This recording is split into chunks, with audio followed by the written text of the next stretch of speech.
দর্শক, আপনারা কি কখনো ভেবেছেন যে একটা সুপার পাওয়ারের প্রেসিডেন্ট যখন হতাশার চূড়ান্ত পর্যায়ে পৌঁছান তখন তিনি কতটা প্রলাপ বকতে পারেন?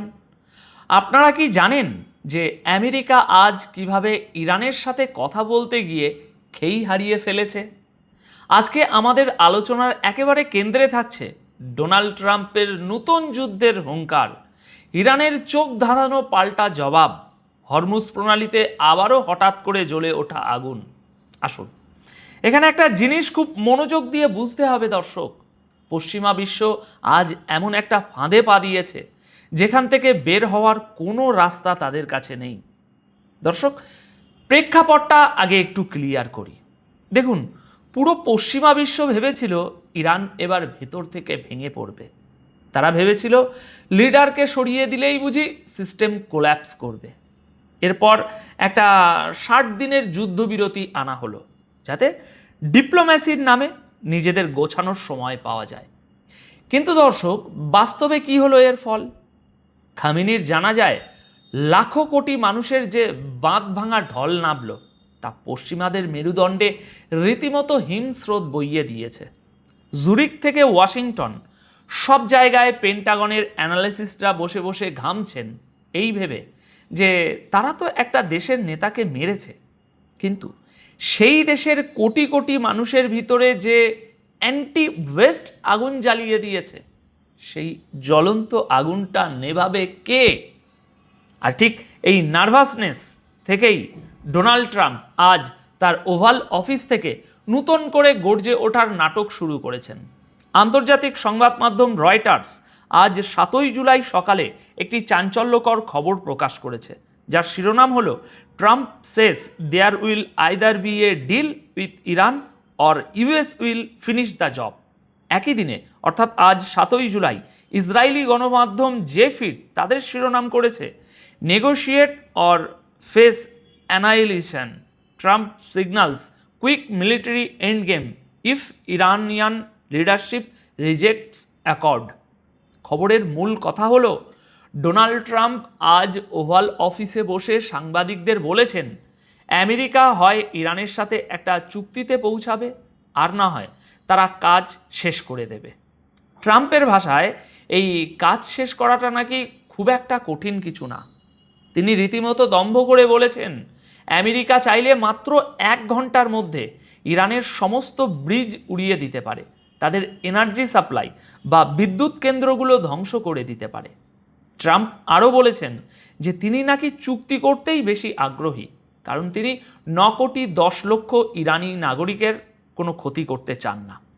দর্শক, লজিক্যালি চিন্তা করুন, এই লোকটা বলছে সে 1 ঘন্টায় একটা দেশের সমস্ত ইনফ্রাস্ট্রাকচার ধ্বংস করে দেবে, আবার পরেক্ষণেই বলছে সে নাকি সাধারণ মানুষের কথা ভেবে চুক্তি করতে চায়। এই যে ডাবল স্ট্যান্ডার্ড, এটা কি আপনাদের চোখে পড়ছে? এই ভণ্ডামির আমরা আরও পরিষ্কার রূপ দেখতে পাই এনডিটিভির একটি রিপোর্টে।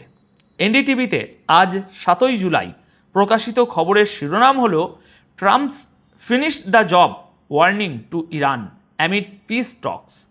খবরটিতে ট্রাম্পের এক্সিওস মিডিয়াকে দেওয়া একটি সাক্ষাৎকারের কথা উল্লেখ করা হয়েছে। এখানে ট্রাম্প দাবি করেছেন যে খামেনির জানা যায় যখন ইরানের সমস্ত শীর্ষ নেতারা এক জায়গায় জড়ো হয়েছিলেন তখন আমেরিকা চাইলে এক গুলিতে বা ওয়ান শটে সবাইকে শেষ করে দিতে পারত, কিন্তু তারা নাকি সেটা করেনি। কেন? কারণ তাহলে আমেরিকা কার সাথে আলোচনা করবে? আলোচনা করার মতো তো আর কেউ বেঁচে থাকতো না, সেই জন্য। দর্শক, আপনি কি বুঝতে পারছেন পশ্চিমাদের সাইকোলজিটা কেমন? তারা একটা দেশের নেতাকে খুন করেছে, সেই শোকে কোটি কোটি মানুষ যখন রাস্তায়, তখন তারা বলছে আমরা চাইলে সবাইকে মারতে পারতাম, কিন্তু দয়া করে মারিনি। এটা কি কোনো সভ্য দেশের ভাষা হতে পারে? পশ্চিমা বিশ্ব এভাবেই যুগ যুগ ধরে নন ওয়েস্টার্ন দেশগুলোকে তাদের দয়ার ভিখারি বানানোর চেষ্টা করে এসেছে। কিন্তু ট্রাম্পের এই হুঙ্কার যে আসলে ফাঁকা আওয়াজ, সেটা বুঝতে হলে আপনাকে ইরানের পাল্টা চালগুলো দেখতে হবে। ট্রাম্প হয়তো ভেবেছিলেন তার এই হলিউড স্টাইলের থ্রেট শুনে ইরান ভয়ে কাঁপতে শুরু করবে। কিন্তু ইরান এর যে জবাবটা দিয়েছে তা জিওপলিটিক্যাল ইতিহাসের পাতায় আবারও লেখা থাকবে। প্রেস টিভিতে 7ই জুলাই আজ প্রকাশিত খবরে ইরানের সুপ্রিম ন্যাশনাল সিকিউরিটি কাউন্সিলের সেক্রেটারি মোহাম্মদ বাঘের জোলকাদার একটি কড়া স্টেটমেন্ট তুলে ধরা হয়েছে এই প্রতিবেদনের শিরোনাম হলো speak with respect mister Trump or Iranians will reply in different language, top security official. Zolghadr সরাসরি ডোনাল্ড ট্রাম্পকে বিকারগ্রস্ত বলে আখ্যা দিয়েছেন। তিনি খুব ঠান্ডা মাথায় ট্রাম্পকে মনে করিয়ে দিয়েছেন যে আমেরিকার মতো মাত্র 2500 বছরের ইতিহাস থাকা একটা শেকড়হীন দেশের একজন প্রেসিডেন্ট যখন ইরানের মতো কয়েক হাজার বছরের পুরনো এবং সমৃদ্ধ একটা সভ্যতাকে মুছে ফেলার কথা বলে তখন সেটা পাগলের প্রলাপ ছাড়া আর কিছুই মনে হয় না। তিনি পরিষ্কার করে বলেছেন ইরানিরা এই ধমকের ভাষা বোঝে না, তারা তাই কথা বলতে হলে সম্মান দিয়ে কথা বলুন, না হলে ইরান অন্য ভাষায় জবাব দেবে।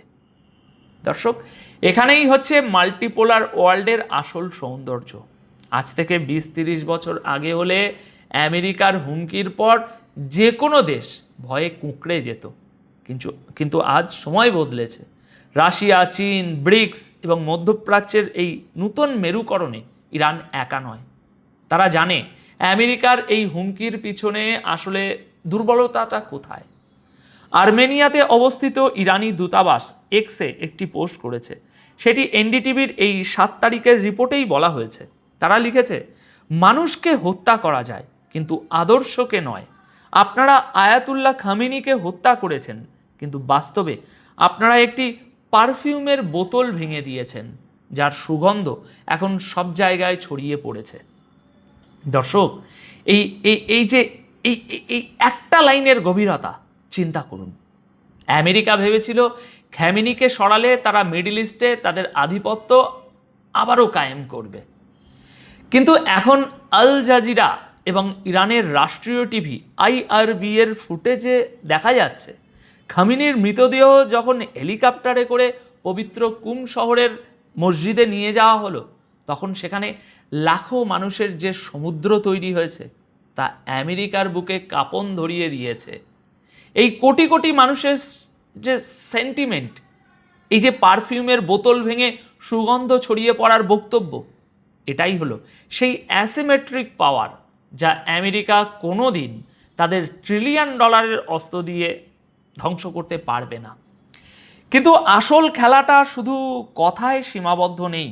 কথায় আছে না, জিওপলিটিক্সে যা দেখা যায় তার চেয়ে যেটা দেখা যায় না সেটাই বেশি ভয়ঙ্কর। ঠিক এই হুমকির ডামাডোলের মাঝেই আজ আবারও এমন একটা ঘটনা ঘটে গেল যা প্রমাণ করে পশ্চিমাদের অর্থনীতি কতটা ভঙ্গুর। আনাদুলু এজেন্সিতে আজ 7ই জুলাই 2026 তারিখে একটি খবর বের হয়েছে যার শিরোনাম tanker hit off Oman's coast sparking fire aboard UK MTO। United Kingdom maritime trade operations বা ইউকে MTO জানিয়েছে ওমানের উপকূল লিমাহা থেকে 8 নটিক্যাল মাইল পূর্বে একটি ট্যাঙ্কারে অজানা প্রজেক্টাইল আঘাত করেছে এবং আগুন ধরে গেছে। এই একই ঘটনার আরও বিস্তারিত আপডেট পাওয়া যায় সাউথ চায়না মর্নিং পোস্ট। সেখানে আজ 7ই জুলাই সকাল 10:38 প্রকাশিত এবং বেলা 10:05 আপডেট করা একটি খবরে বলা হয়েছে tanker set ablaze after hit by projectile in strait of Hormuz region. এক্সিওসের বরাত দিয়ে মার্কিন কর্মকর্তারা দাবি করছেন যে ইরান নাকি কমার্শিয়াল জাহাজের দিকে অন্তত 2টি মিসাইল ছুড়েছে এবং দ্বিতীয় আরেকটি জাহাজও মারাত্মক ক্ষতিগ্রস্ত হয়েছে।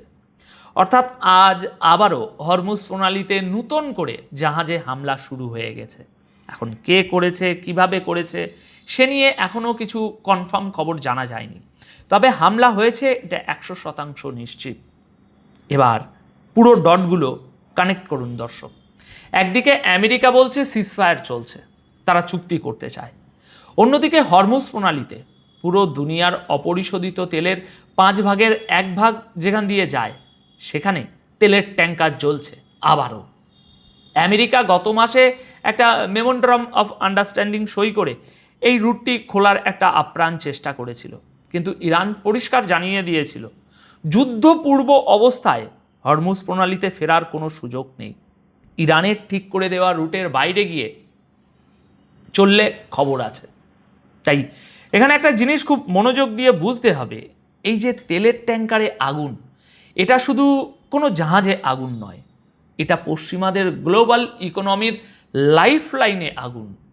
ডোনাল্ড ট্রাম্প এখন ওভাল অফিসে বসে বড় বড় কথা বলছেন যে তিনি 1 ঘন্টায় ইরানের বিদ্যুৎ কেন্দ্র ধ্বংস করে দেবেন, কিন্তু তিনি খুব ভালো করেই জানেন ইরান যদি শুধু হরমুজ প্রণালীটা আবার পুরোপুরি ব্লক করে দেয়, তাহলে ইউরোপ আর আমেরিকার অর্থনীতি আবারও ভেঙে পড়বে, তাদের স্টক মার্কেট আবারও ক্র্যাশ করবে, মূল্যস্ফীতি এমন পর্যায়ে পৌঁছবে যে আমেরিকায় গৃহযুদ্ধে এবার লেগে যাওয়ার উপক্রম হবে। আর এই জন্যই ট্রাম্প বলেছেন আমি ডিল করতে চাই, আমি 91 মিলিয়ন মানুষের ক্ষতি করতে চাই না, কথাটা পুরোটাই একটা রাজনৈতিক স্ট্যান্ড। কেন ডোনাল্ড ট্রাম্প এত বড় বড় হুমকি দেওয়ার পরও চুপ করে বসে আছেন এবং একটি চুক্তির জন্য মরিয়া হয়ে উঠেছেন? দেখুন, আসল সিক্রেটটা হলো আমেরিকার মিলিটারি ইন্ডাস্ট্রিয়াল কমপ্লেক্স এখন ভিতর থেকে সম্পূর্ণ দেউলিয়া। তারা খুব ভালো করেই জানে যে ইরানের সাথে একটা এবার সর্বাত্মক যুদ্ধ মানে সেটা ইরাক বা আফগানিস্তানের মতো যুদ্ধ হবে না।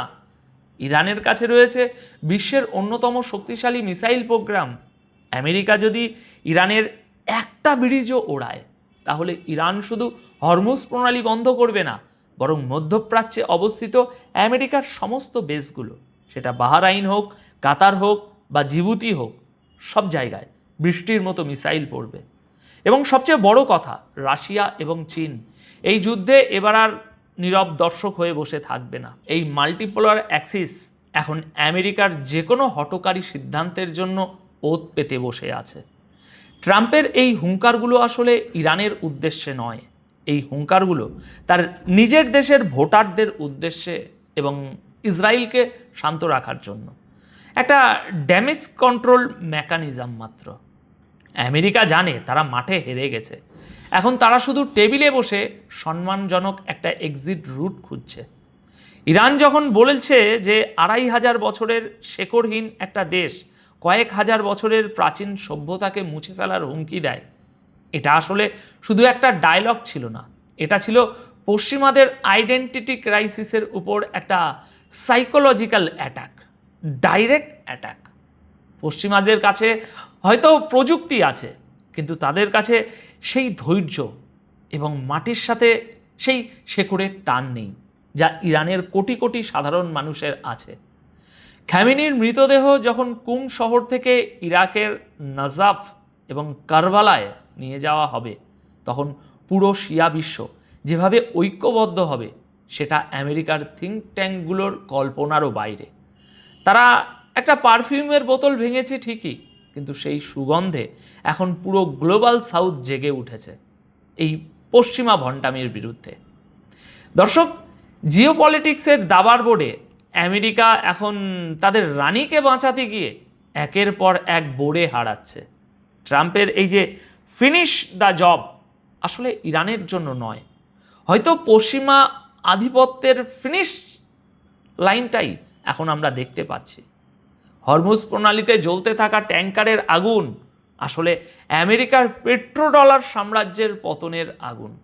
এখন আপনাদের কাছে আমার একটা প্রশ্ন রেখে যেতে চাই দর্শক, লজিক্যালি চিন্তা করে কমেন্ট বক্সে জানাবেন আপনাদের কি মনে হয়, আমেরিকা কি সত্যি কখনো ইরানের মাটিতে বা এবার ইরানের মাটিতে সরাসরি কোনো সামরিক অভিযান চালানোর সাহস করবে, নাকি এই পুরোটাই শুধু মিডিয়ার সামনে তাদের পরাশক্তি সুলভ ইগো বাঁচানোর একটা সস্তা ব্ল্যাকমেল?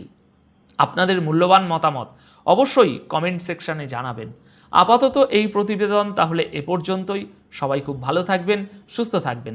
ধন্যবাদ আপনাদের সকলকে।